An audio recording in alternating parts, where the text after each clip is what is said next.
yang kemudian dia mampu mengaplikasikan ketakwaannya sebagai bentuk yang vertikal garisnya kepada kemudian garis yang horizontal, bermakna kepada apa yang ada di sekelilingnya.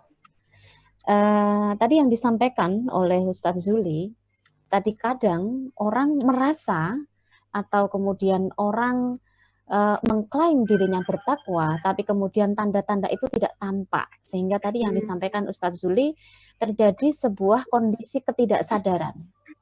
Nah, kalau tadi yang disampaikan Ustadz Zuli, perspektif takwa ini adalah perspektif sebagai sebuah individu, saya mencoba mengambil sisi yang lain. Ini untung saya pembicara kedua. Ini kalau Ustadz Sodik tadi sudah bicara panjang lebar, wah ini saya datanya apa ini? Jadi tadi misalnya, ketakwaan seseorang harus kemudian melahirkan aksi-aksi praksi sosial begitu. Nah, saya kemudian tertarik untuk membahas bagaimana kumpulan orang itu kemudian mengelola praksi sosial itu sendiri. Karena kalau kita bicara praksi sosial yang hari ini dengan segenap tantangannya, praksi sosial yang kita lakukan itu adalah aksi-aksi mandiri yang kemudian tidak saling terkoneksi, maka tidak terbentuk satu narasi yang utuh dari individu-individu yang memiliki ketakwaan tadi. Jadi mari kita bicara dalam konteks masyarakat itu, perlu sebuah narasi yang utuh dari kumpulan individu-individu itu, baik itu dalam sebuah narasi keluarga, narasi masyarakat, narasi bangsa dan negara, serta narasi umat secara global. Karena tantangan itu, kalau dalam teorinya Pak Sodik itu ada apa namanya, ada meso, ada makro dan lain sebagainya. Maka kemudian kita juga harus menempatkan praksi sosial ini dalam berbagai tataran. Tadi yang disampaikan Pak Zuli, bagaimana individu ini memiliki kepekaan terhadap sosial. Bagaimana puasa yang berisi pelajaran kepada kita untuk berempati, itu melahirkan greget, melahirkan niat, dan melahirkan aksi-aksi nyata untuk bagaimana kita bisa menolong sesama yang pada situasi yang mungkin berbeda dengan kita, yang pada situasi sangat mungkin dan sangat berpotensi kita memberikan pertolongan, maka disitulah fungsi kita sebagai umat manusia di dunia ini, sebagai orang yang bertakwa. Coba kita amati, ketika pandemi COVID ini menyerang, sebagian orang menimbun masker, sebagian orang gaduh untuk kemudian berbelanja, membelikan stok makan yang tiada habisnya. Orang masih berpikir bahwa I have to save my own self. Gitu. Saya tidak berpikir bagaimana masyarakat ini harus dibangun. Sementara juga kita temukan beberapa perempuan, ya saya boleh bicara perempuan karena saya perempuan. Oh iya. Iya, kemarin saya di ISMI juga mengorganisir diskusi antara Aisyah dengan muslimat. Sudah mulai berpikir bagaimana tetangga sebelah, bagaimana masyarakat. Nah, yang perlu terus kita bangun dalam konteks masyarakat ini adalah individu-individu, keluarga-keluarga, dan kemudian kelompok-kelompok masyarakat ini membangun pola yang sinergis untuk melakukan aksi praksi sosial yang lebih tertata. Karena bagaimanapun juga, nature-nya manusia itu memiliki sifat kompetitif, baik antar individu, antar kelompok. Tapi bagaimana mengelola competitiveness ini menjadi sebuah kebermaknaan yang tadi saya sampaikan, memiliki narasi yang kemudian itu secara utuh bisa menyelamatkan kondisi pada saat situasinya sedang tidak menentu, terutama seperti saat ini. Kalau kita berpikir secara individu, maka kemudian yang penting saya punya masker, yang penting saya memiliki kecukupan, atau tetangga sebelah saya cukup. Tapi bagaimana kita bisa mengorganisir potensi-potensi individu, potensi-potensi kelompok masyarakat, potensi-potensi ruang publik untuk kemudian bersama-sama menghadapi isu ini secara sinergis, tidak melakukan aksi-aksi sendiri yang kemudian justru saling berdampak kontraproduktif, dan kemudian justru di sana kita hanya sibuk dengan bendera masing-masing tanpa kemudian menyelesaikan masalah secara komprehensif. Bolehlah saya sebagai orang kampus menyatakan bahwa perguruan tinggi jelas menghadapi situasi terdampak dari pandemi corona ini. Maka kemudian saya mencoba berkomunikasi dengan beberapa pimpinan perguruan tinggi. Mari kita selesaikan. Kalau perguruan tinggi ini menawarkan A, nanti perguruan tinggi lain menawarkan B, yang terjadi adalah komparasi yang tidak sehat dari stakeholder di perguruan tinggi itu. Tapi apakah itu yang ingin kita raih? Tapi bagaimana masing-masing perguruan tinggi itu kemudian juga memiliki narasi-narasi sendiri yang kemudian juga ada narasi bersama yang bisa kita selesaikan. Yang tidak kemudian justru menimbulkan persoalan lebih lanjut. Ya empati ini juga harus kita bangun. Yang ini menjadi tidak mudah karena tadi saya katakan bahwa nature-nya manusia juga punya keinginan untuk eksis di antara yang lain. Dan bagaimana Islam mengajarkan bahwa salah satu penciri bagi orang yang bertakwa adalah menyadari bahwa ada orang lain selain dirinya. Dalam Sahih Bukhari juga sebuah hadis menyatakan tidaklah sempurna keimanan seseorang kecuali dia kemudian memperlakukan saudaranya sesama muslim seperti memperlakukan diri kita sendiri. Nah, apa dampak dari aksi-aksi yang kita lakukan itu juga harus kita pikirkan sebagai sebuah skema sosial. Kita tahu bahwa yang namanya social distance ini mengalami persoalan karena social safety net kita ini memang tidak ada. Kita bisa bicara mengenai konsep negara kesejahteraan. Tetapi nyatanya ketika kita diuji mengenai pandemi, social safety net kita memang bahasa. Mohon maaf saya bahasanya tidak akademik ini, ambiar karena saya masih ambiar perasaan saya ya, kemarin ada yang meninggal.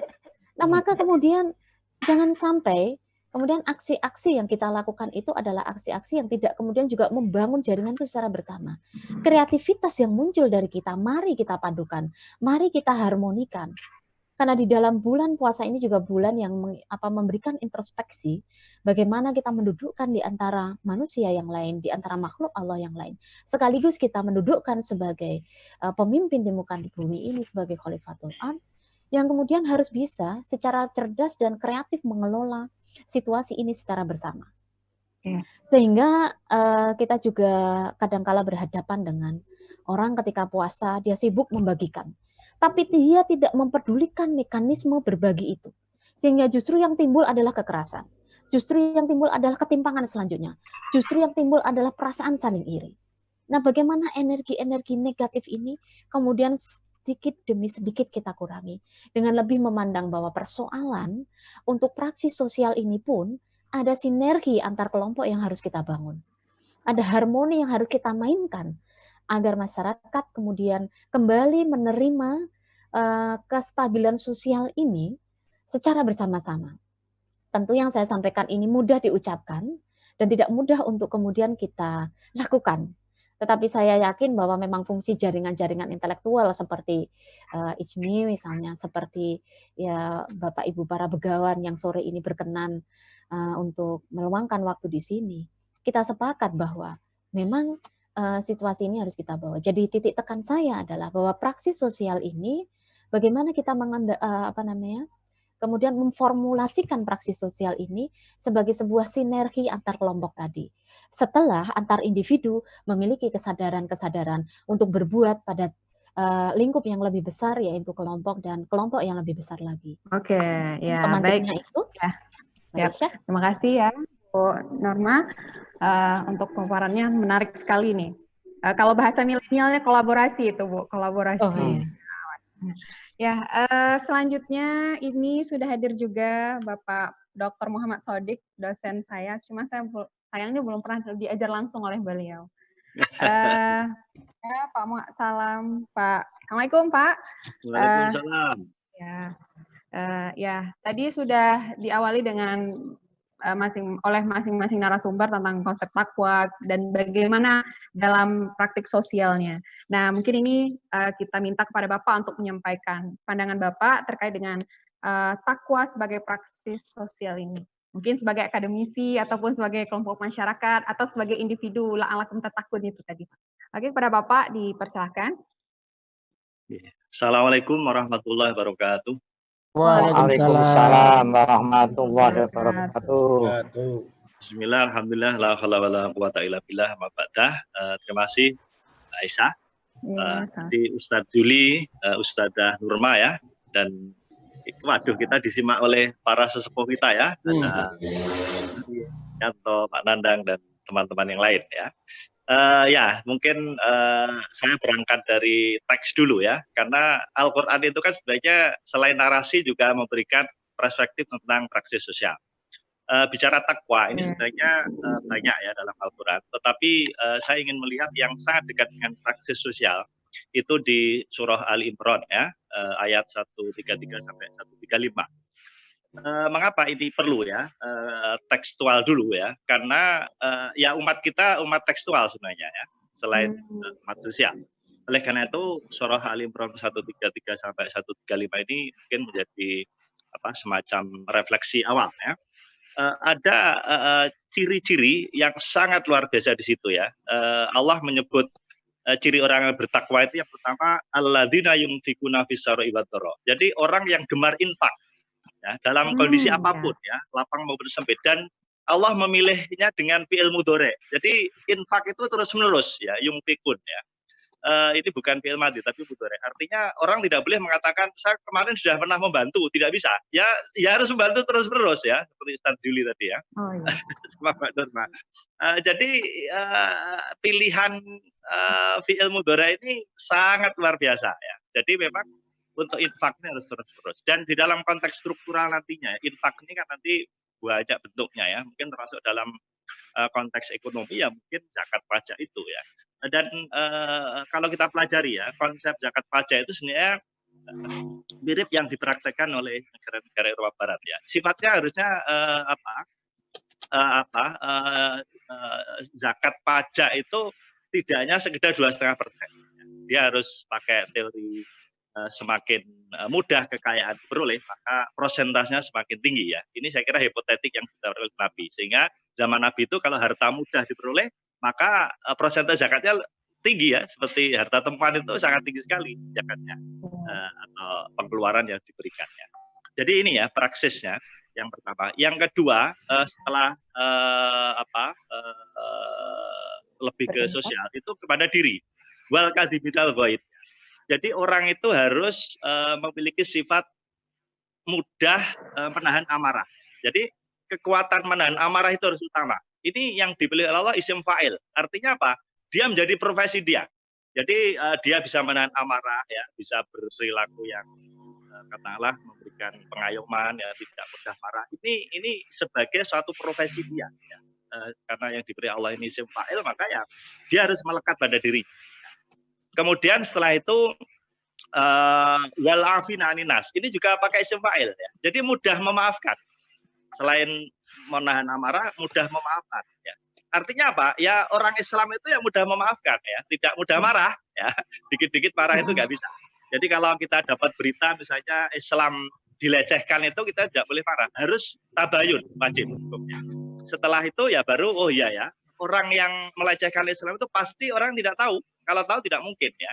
Sehingga kita harus punya perspektif kalau agama kita dilecehkan ya kita harus tenang. Ya. Tidak boleh dikit-dikit marah ya. Kemudian tabayun, dan orang yang tidak tahu harus kita jelaskan ya. Jadi berpikir positif jauh lebih baik daripada sedikit-sedikit marah ya. Kemudian wallahu yuhibbul muhsinin ya. Jadi Allah itu suka pada orang-orang yang berbuat kebaikan. Jadi kebaikan ini juga sifatnya terus-menerus ya, bukan sekali dua kali. Jadi Allah itu suka kebaikan. Jadi ciri orang bertakwa ya ini suka selalu berbuat baik secara terus-menerus. Kemudian yang terakhir ini menarik ya. Ada orang yang tanya, mungkinkah orang yang berbuat salah, ya, orang yang menurut ukuran sosial itu tidak baik orangnya, bisakah dia menjadi orang tak bisa? Karena ini kata Allah sendiri ya. Jadi walladzina idza fa'alu fahsyatan aw dzalamu anfusahum dzakarullaha fastaghfaru lidzunubihim. Jadi kalau ada orang bersalah itu segera istighfar. Ya. Dan zikir pada Allah. Jadi zikir istighfar itu menyelesaikan problem personal dia. Nah, nanti kalau dengan orang lain ditambah satu lagi, dia minta maaf. Ya. Jadi kalau ini sudah dilakukan dalam konteks tekstual, ya, maka di dalam aspek sosial, takwa itu kemudian kita harus melakukan kebaikan-kebaikan yang kita sebutkan tadi secara kreatif, ya, produktif, dan transformatif. Jadi 3 kata kunci ini saya kira kata-kata yang sangat filosofis ya. Mengapa melaksanakan perintah Tuhan itu harus kreatif? Karena kita adalah makhluk yang terus-menerus berpikir. Ya. Dunia berubah, kita harus berubah. Jadi kreativitas ini dituntut. Ya. Karena apa? Kalau kita tidak kreatif, ya maka ya umat Islam ini akan terus terbelakang. Ya. kami yakin dengan momentum-momentum yang ada ya kita akan terus mengasah nalar kita ya. Saya kira ke depan Islam akan bisa memimpin peradaban. Tapi syaratnya itu kita harus kreatif. Kalau tidak ya kita seperti sekarang ini ya selalu di belakang dalam sebuah peradaban. Sehingga ada ulama yang mengatakan al-Islamu mahjubun bil muslimin. Jadi Islam itu terbelakang bukan karena siapa-siapa ya, karena Muslim sendiri gitu. Jadi sekarang karena puasa saatnya kita introspeksi ya, bahwa problem terbesar itu pada diri kita dan umat pada umumnya. Apalagi kita di ISMI punya tanggung jawab yang besar ya untuk menggerakkan umat ini ya. Kemudian setelah kreatif kita harus produktif ya. Mengapa produktif ya karena kita harus memberikan kebermanaan secara lebih baik ya, dan itu terkait dengan produktivitas. Kemudian yang terakhir transformatif. Jadi kita harus pro perubahan ya. Memang perubahan ini tentu dengan ukuran-ukuran yang bisa dibenarkan secara nalar ya, secara fitri dan juga di dalam konteks kemanfaatan ya. Saya kira itu Bu Aisyah ya beberapa aspek yang bisa saya sampaikan. Jadi ada teks, ada konteks karena kita umat Muslim di Indonesia senang tekstual juga, makanya saya awali dengan teks itu ya, surah Al-Imran 133 dan 135 untuk sebagai landasan kita untuk terbang lebih tinggi. Terima kasih Mbak. Ya, terima kasih Pak Sodik. Menarik sekali ya. Jadi masing-masing Ustadz dan Ustazah ini punya perspektif masing-masing. Nah, selanjutnya ini ada Bapak Tanto Mendut. Sudah bergabung Pak? Ya. Pak Tanto, iya. Nah, Pak Tanto ini merupakan ini ya salah seorang yang bergabung pada komunitas 5 Gunung Jawa Tengah ya, Pak ya. Oke. Mungkin kita mau mendengar juga bagaimana pandangan Bapak tentang takwa sebagai praksis sosial ini dalam pengalaman. Mungkin langsung saja Pak, kepada Bapak. Baik, Assalamualaikum warahmatullahi wabarakatuh. Waalaikumsalam warahmatullahi wabarakatuh. Saya sejak lama itu agak bingung memisahkan antara hal-hal yang teoritis dengan yang praktis. Jadi aksi sama refleksi itu kacau balau, bertumpuk-tumpuk. Jadi saya mungkin agak sulit bergaul dengan Mendikbud karena visinya di depan, baru praktek gitu ya. Nah, karena itu soal dana, soal persiapan, ya itu manajemen lah. Tapi hidup saya kan kadang-kadang tidak ada persiapan, jadi kalau Pak Karis berbeda dengan pendapat dengan saya untuk sebuah aksi, saya tiba-tiba setuju aja, padahal nggak paham. Dan belum tentu saya sependapat. Gitu. Tapi saya praktisi. Halo, ini. Oh, ini. Oh. Terdengar. Ya, terdengar. Ya, terdengar. Tapi saya praktisi, saya percaya 3 hari lagi dalam situasi momen yang lain, teks yang lain, ditambah mata yang sejuk dan redup, tiba-tiba visi saya 3 hari ke depan itu sama dengan Pak Karis. Saling mengerti, bahwa saling tidak paham dalam konteks teks, saling tidak paham soal semiotika dan sebagainya. Makanya begitu sekarang kita masuk supaya pendengarnya paling aktual adalah COVID. Coba kita permulaan Desember kita sudah mulai dengar jarak sosial. Ketika pemerintah menyebutkan ikut-ikut teks dan teori dan persepsi dunia tentang bahasa Inggris social distancing, saya sudah mulai berpikir fisik. Ketika diungkapkan perubahan menjadi fisik, saya sudah mulai jarak sentuh. Ketika sampai jarak sentuh, karena saya di lapangan, saya pengalaman di Turki, pengalaman tsunami di berapa bulan di Miyagi, Fukushima, dan sebagainya, saya pengalaman 3 minggu di tsunami Aceh. Jadi kata-kata itu sebagian saya pegang, sebagian saya anggap cuma berumur sekian hari. Jadi disinfektan untuk saya berlapis-lapis, masker untuk saya berlapis-lapis, ada masker kain, ada masker minyak, ada kumur hidung, ada masker aerosol udara, ada masker dan sebagainya. Jadi untuk saya jarak itu misalnya sebagai contoh, saya sudah pikir jarak sosial budaya bahwa desa Jawa petani, itu tidak ada seperti bus di Australia, tidak ada desa di Jepang seperti Jawa, tidak ada desa di Arab seperti ini. Jadi untuk saya ini paling gelisah. Saya di belakang rumah sudah mulai bikin eksterior distancing untuk halal bihalal. Karena saya keliling sebulan itu setiap hari saya keliling praktisi penelitian aksi dan campur baur, dan penelitian itu dilakukan tidak ada yang perintah. Itu aksi yang passion, yang gairah, yang sedih, yang saya nggak tahu ini bagian takwa saya nggak belum tentu mulai pilihan dengan Al-Fatihah dan sebagainya. Tapi kira-kira 15 hari, untuk saya 15 hari itu sudah jadi 30 hari atau 60 hari. Siapa yang paham tentang 15 hari?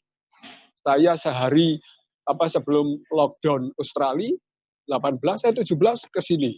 Sampai di sini, siapa yang ngawasi saya? Saya bertanya, yang ngawasi saya itu tahu nggak bahwa ada virus yang nempel di si pengawas?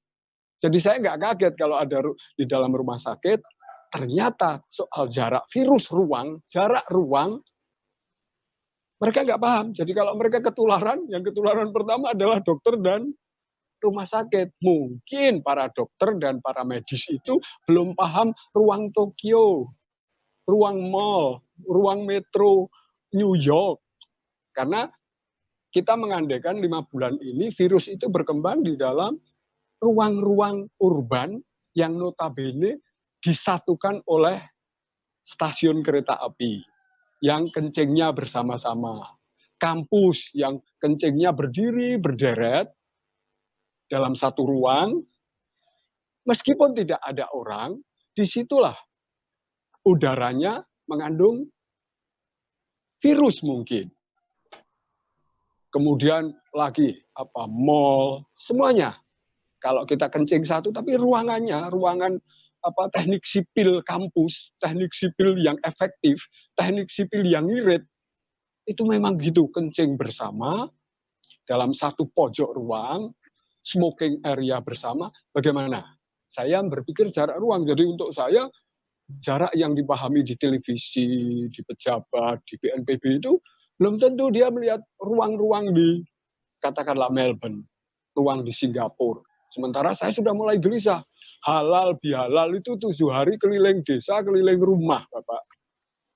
Bayangkan. Sekarang saya datang ke sana, nggak ada teori di dunia, hanya teori saya pribadi. Ayo kursinya dirubah.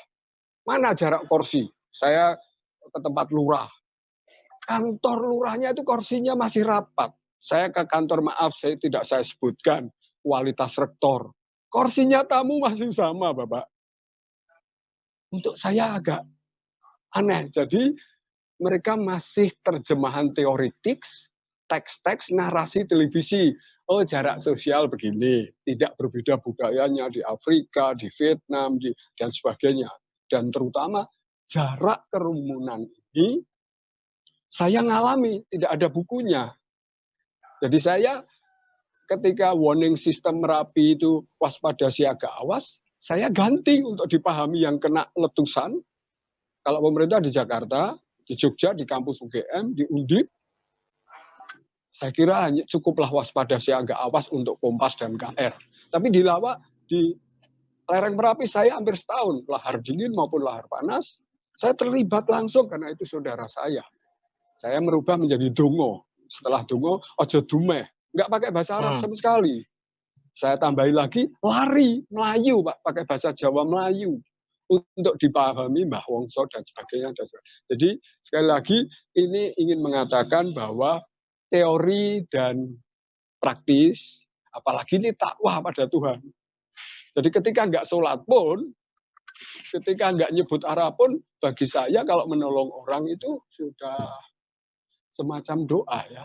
Kalau yang nulung itu Sinto Buddha, seorang musasi yang maneges dalam bahasa Jawa, saya kira dia sudah berdoa. Dia sedang bertuhan. Menolong tadi, berbuat kebaikan. Untuk saya langsung enak kan, karena ini saya kira dipahami semua orang. Baik secara praktis maupun teoritis. Jadi untuk saya, teori itu bagian generasi 100 tahun terakhir setelah ada balai pustaka, akreditasi, ujian-ujian di kampus sekarang daring itu kan kata-kata lisan dan kata-kata buku itu kata apa? Nggak ada kearifan lokal tentang Pak Karis dan saya, tidak sevisi dalam ruang seminar, tapi 3 hari lagi kami bisa menyelesaikan masalah di luar teks-teks waktu visi itu didengerin Mendikbud gitu. Jadi saya nggak perlu sepakat dulu tergesa karena teks-teks lesan itu blur. Nah, sekarang kita masuk ke dunia yang betul-betul paling blur. Kesombongan milenial itu adalah kesombongan multimedia. Wah, kata-katanya kalau sudah milenial itu sudah intelijen dan artifisial. Jadi dia sudah ngaku bahwa dia itu cerdasnya dibikin-bikin. Ketika COVID datang, Anda tahu, milenial lah yang paling stres. Karena dia terlalu expert dalam teks dan kata. Dia terlalu kolaborasi teoritik seluruh dunia. Terjemahan Jepang langsung, Arab, segala macam. Saya juga ngintip ini. Kecemasan Australia, kecemasan Jawa, kecemasan Jepang, kecemasan Cina, itu juga kultural kok. Di Jepang takut tidak sehat, bukan takut mati. Makanya umurnya dia panjang. Ada lagi yang takut mati, cepat mati malah. Karena standar keselamatannya rendah. Sebagai saksi, selama di Indonesia, saya membandingkan seluruh dunia, standar keselamatan kita itu rendah.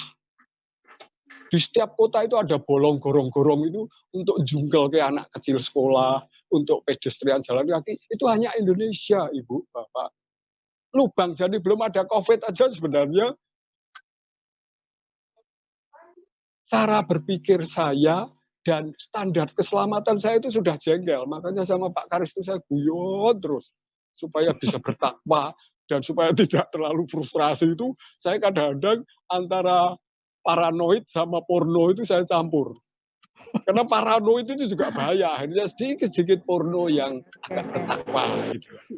Jadi untuk saya tidak terlalu menyembah, tidak terlalu memberhalakan dunia 100 tahun terakhir ini, terutama multimedia. Saya mohon maaf, saya karena di desa yang bahasa Indonesianya masih lemah, masih kalah dengan kepentingan politik berbahasa dari urban. Tapi sekarang ini saya agak merasa pelajaran baru. Saya kira ini pelajaran kampus juga, karena ini penyakit yang paling bagus kan di universitas terkenal itu.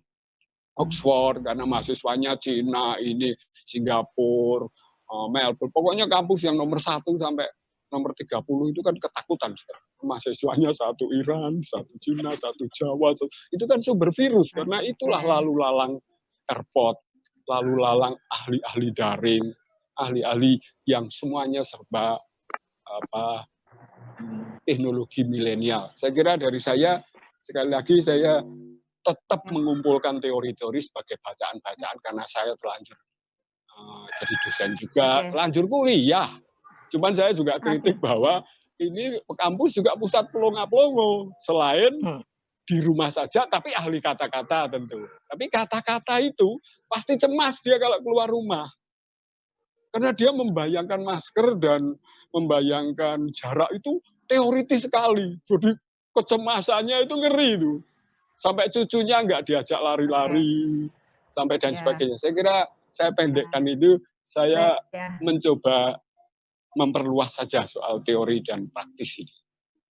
Ya, menarik sekali ya pemaparan dari Bapak. Ini mungkin dari perspektif praktisnya langsung gitu ya, karena melihat bagaimana di lapangan gitu.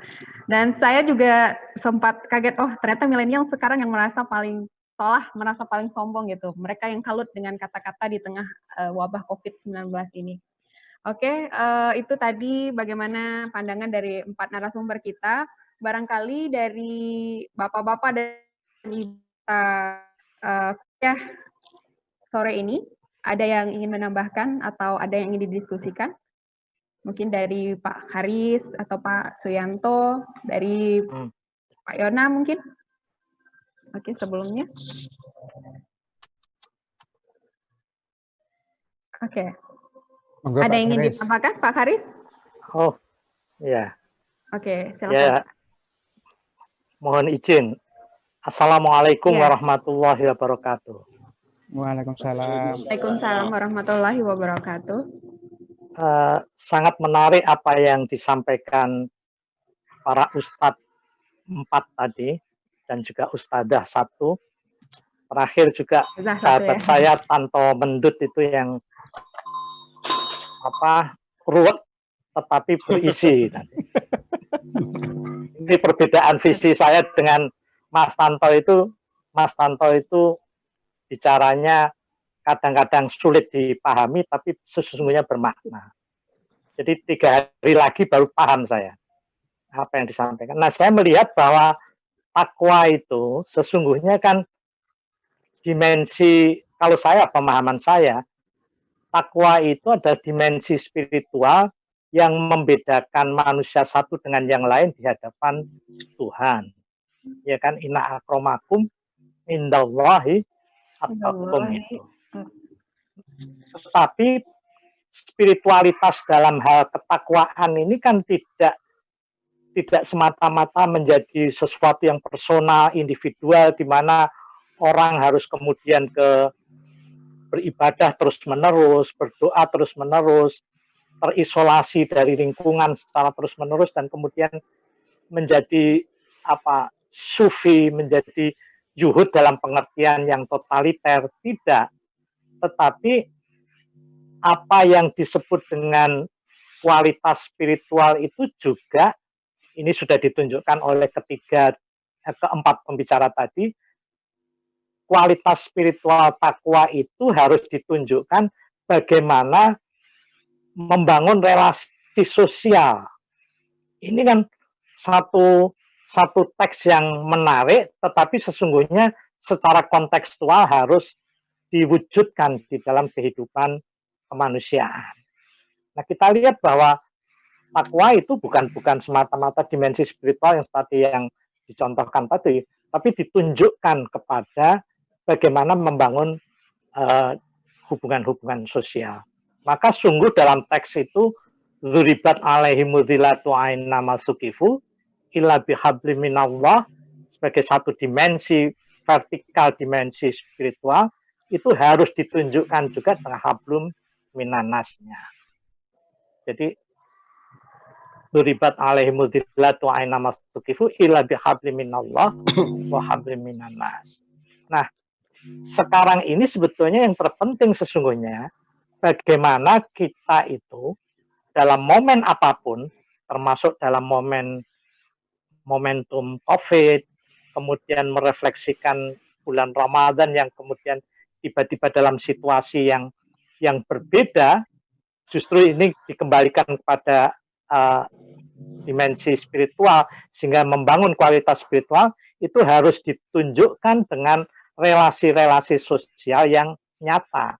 Ini kesempatan yang cukup menarik ketika situasi orang kehilangan pekerjaan, situasi angka kemiskinan itu bertambah, kemudian kalau di masa lalu ada istilah orang kaya baru, akhir-akhir ini kan ada orang miskin baru. Ada orang-orang yang bahkan bangga kalau mengaku miskin, karena butuh dibantu dan sebagainya. Nah, disinilah sebetulnya konsep Islam muttaqin itu harus diuji, harus justru teruji dalam situasi seperti ini, bagaimana relasi sosial itu dibangun. Maka benar apa yang dikatakan oleh Ustadz Yuli Qadir tadi, bahwa orang sholat pun menjadi sia-sia ketika tidak memberikan perhatian terhadap anak-anak yatim dan orang-orang miskin. Orang yang bertakwa bukan orang yang kemudian berdoa terus-menerus tetapi tidak memperhatikan tetangganya yang kelaparan. Jadi saya pikir apa yang disampaikan oleh keempat pembicara tadi harus sungguh-sungguh menjadi tidak hanya teks, tetapi menjadi konteks yang harus terwujud di dalam kehidupan Islam yang sesungguhnya, sehingga apa yang didengung-dengungkan rahmatan lil alamin dan sebagainya, la'alakum tatakun, ini sungguh-sungguh bisa dilihat tidak hanya oleh sesama Muslim, tetapi juga bisa dirasakan oleh siapapun yang hidup di dunia ini. Sehingga Saya kira inilah momentum yang tepat untuk itu. Saya kira begitu dulu, Mbak Aisyah. Baik, terima kasih Pak Haris. Ya, barangkali mungkin ada sedikit lagi yang ingin menambahkan dari audiens di Bapak Ibu yang ada di Zoom ini. Ya, Prof Yanto saya kira. Oh iya. Monggo Prof. Ya, ini dengan siapa ya? FKUII? Halo? Pak Syafruddin ya. Pak Syafruddin. Oke. Baik, Pak. Ya, secara pribadi saya mengucapkan terima kasih atas banyak input, masukan, dan ilmu yang saya dapat dari senior-senior. Saya mungkin berpendapat singkat bahwa aku salah ya. Bahwa pesan dari yang saya tangkap tadi ada produktif, kreatif, dan transformatif sebagai seorang yang bertakwa, yang itu menjadi satu dampak impact yang nyata. Jadi kalau saya di dunia akademik, maka impact itu kan menjadi penilaian terhadap karya akademik seorang dosen